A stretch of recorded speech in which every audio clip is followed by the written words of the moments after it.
L'ancien député fédéral Alexandre Ramagem a créé une entreprise aux États-Unis 4 mois après avoir fui le Brésil. Ramagem a été condamné à 16 ans de prison pour tentative de coup d'État. L'enregistrement de l'entreprise a été effectué le 6 janvier dans l'État de Floride. Dans une enquête exclusive pour l'ICL, les journalistes Alice Maciel, Natalia Viana et Ken Silverstein racontent que l'entreprise, appelée ARBN Villa Corporation, a été constituée à la même adresse qu'une école de jiu-jitsu du réseau brésilien Gracie Barra. Les documents d'enregistrement de l'ARBN Villa Corporation ne précisent pas son secteur d'activité ni ses activités. Ils indiquent seulement comme objectif déclaré de réaliser toute activité légale. Alice, raconte-nous les détails. Alors oui, rappelons un peu l'histoire d'Alexandre Ramagem, d'accord? Oui, ancien député fédéral, destitué, ancien directeur de la BIN, il a été condamné dans le complot putschiste à 16 ans de prison et en septembre, le mois de la condamnation, il s'est enfui aux États-Unis. Et maintenant, cette enquête que j'ai réalisée en partenariat avec Natalia et avec la journaliste de l'Agenzia Pública, Natalia Viana, qui est directrice de l'Agenzia Pública, nous avons découvert que Ramagem a ouvert une entreprise aux États-Unis. Alors même qu'il est en fuite pour échapper à la justice brésilienne 4 mois après avoir fui le pays. Il a ouvert cette entreprise en Floride et Ramagem, qui est condamné, qui était député fédéral, qui ne reçoit plus, qui a été destitué, mène aussi une vie apparemment très confortable aux États-Unis. Ce qui soulève aussi la question, c'est d'où vient son revenu. Il vit dans une grande maison de luxe à Orlando. Si vous suivez les réseaux sociaux de sa femme, il voyage beaucoup. Donc, c'est surtout ce groupe de bolsonaristes qui a fui le Brésil et qui mène une vie de luxe qui soulève la question d'où vient ce revenu. Et maintenant, il y a aussi cette nouvelle entreprise de Ramagem, n'est-ce pas? Alice, ce qui a attiré mon attention, c'est l'objet de l'entreprise, tu vois? Parce que je ne sais pas si c'est possible au Brésil d'ouvrir une entreprise comme ça. Au Brésil, quand tu ouvres une entreprise, il y a un truc qui s'appelle KINAI, tu vois? Le KINAI, c'est un genre de... c'est ce que tu fais. C'est une liste. Ça montre la finalité, ce que tu fais dans l'entreprise. Tu choisis dans une liste de 1000 à 1500 possibilités. Oui, aux États-Unis, le gars peut ouvrir une entreprise. Finalité, tout ce qui est légal. Bon, c'est évident, non? On ne peut pas mettre une activité qui soit illégale, n'est-ce pas? Trafic de drogue, braquage, meurtre, ce n'est pas possible. Tu peux vendre des jouets en plastique ou même quoi? Faire un film sur Dark Horse? Tout est permis, n'importe quoi. Le démon aux États-Unis dépend beaucoup de l'État, n'est-ce pas? La législation pour ouvrir une entreprise. Donc, on voit que les documents sont très différents. Et dans le cas de la Floride, oui, c'est pareil. En fait, il y a plusieurs entreprises. Je suis ça depuis un moment. La création d'entreprises d'Edouard Bolsonaro et d'autres aussi, des personnalités comme Alain, Paulo Figueiredo.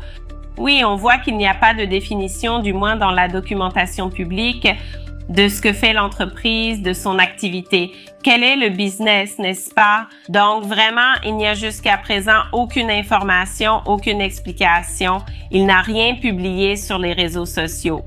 Sa compagne avait déjà dit sur les réseaux sociaux l'année dernière qu'il voulait lancer des cours, une entreprise pour donner des cours, etc. Mais jusqu'à présent, il n'y a eu aucune annonce de cours non plus, enfin. On ne sait pas d'où ça vient, ce que ça va faire, ce que fait cette entreprise, n'est-ce pas? Créée en janvier, elle est donc en activité depuis un moment. Et Ahmad qui a même vu ses biens bloqués ici au Brésil, n'est-ce pas? Donc en fait, on devient méfiant, on ne sait pas comment, d'où vient cet argent pour faire fonctionner une entreprise, pour ouvrir une entreprise aux États-Unis. Comme évoqué, les États-Unis sont désormais le plus grand paradis fiscal mondial. La police fédérale mène une opération pour enquêter sur des soupçons de fraude dans la gestion de la banque Digimet, qui est contrôlée par l'évêque Edir Macedo. C'est notre principal titre sur UOL. Plus de 50 policiers exécutent 9 mandats de perquisition et de saisie qui ont été autorisés par la justice fédérale à São Paulo. La décision judiciaire a également autorisé la levée du secret bancaire et fiscal des personnes enquêtées et le blocage de plus de 670 millions de réais en biens et valeurs. On soupçonne des fraudes contre le système financier national à partir de rapports de la Banque centrale qui ont révélé des indices d'irrégularité dans les affaires. La police fédérale accuse la banque Digimet d'avoir reproduit le même modus operandi que la banque Master, en émettant des titres avec une rentabilité disproportionnée par rapport aux indicateurs du marché. Le ministre de la Cour suprême, Gilmar Mendes, affirme que le ministre André Mendonça, rapporteur de l'affaire Master, a commis une erreur en participant aux discussions pour l'accord de collaboration récompensé de l'ancien banquier Daniel Vorcaro. Selon lui, ouvrez les guillemets, la loi n'autorise pas le rapporteur ou le juge à participer à la collaboration récompensée. L'accord est conclu entre le ministère public ou la police fédérale et le repenti. Ici, il y a déjà une erreur flagrante. C'est ce qu'a déclaré Gilmar Mendes lors d'une interview à l'émission Roda Viva de TV Cultura. Gilmar Mendes a également critiqué ce qu'il a appelé un enthousiasme juvénile. Qu'a-t-il appelé enthousiasme juvénile? La proposition de créer un code d'éthique pour la Cour, la proposition d'Edson Fachin. Et là, il s'est plaint du manque de dialogue interne sur les règles de conduite proposées par le ministre Fachin et il a dit, évidemment, cela n'allait pas réunir le collège, cela n'allait pas rassembler les votes. Bref, une interview qui a révélé un peu plus sur Gilmar Mendes et les coulisses de ce qui se passe à la Cour suprême fédérale. Le juge de la Cour suprême, Gilmar Mendes, a critiqué l'action du ministre André Mendonça dans l'affaire Master. Il en a parlé ouvertement lors d'une interview à Roda Viva hier soir. Le doyen de la Cour suprême a critiqué les négociations sur la possible délation du banquier Daniel Vorcaro et évoqué une grave erreur du rapporteur de l'affaire. La déclaration a mis en évidence la divergence entre les deux ministres, Mendonça et Gilmar Mendes. Gilmar défend que la négociation des accords de collaboration récompensés doit être menée par la police fédérale et le ministère public sans la participation directe du magistrat lors de la phase de négociation. Nous allons visionner cet extrait de Roda Viva d'hier. Je pense que c'est une tâche difficile.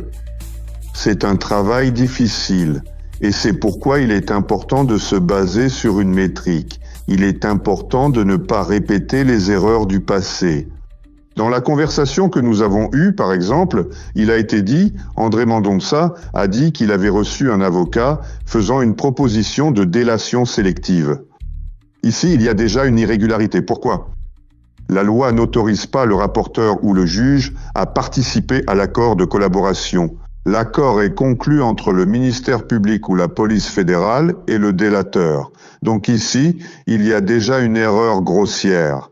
Si l'on participe à des conversations ou si l'on expulse des avocats du procès, il y a quelque chose qui ne va pas.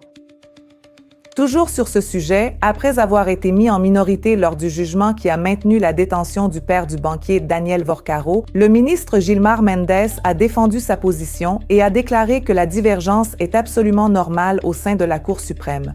Lors de l'interview à Roda Viva, le doyen de la Cour suprême a également affirmé que le vote minoritaire a aussi son importance dans l'histoire de la Cour et il a de nouveau défendu la nécessité d'éviter les excès.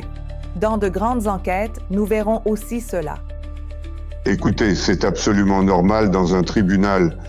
Ceux qui suivent notre histoire constatent même que le vote minoritaire n'est pas seulement un vote pour le groupe, pour la formation, parfois composée de manière incomplète.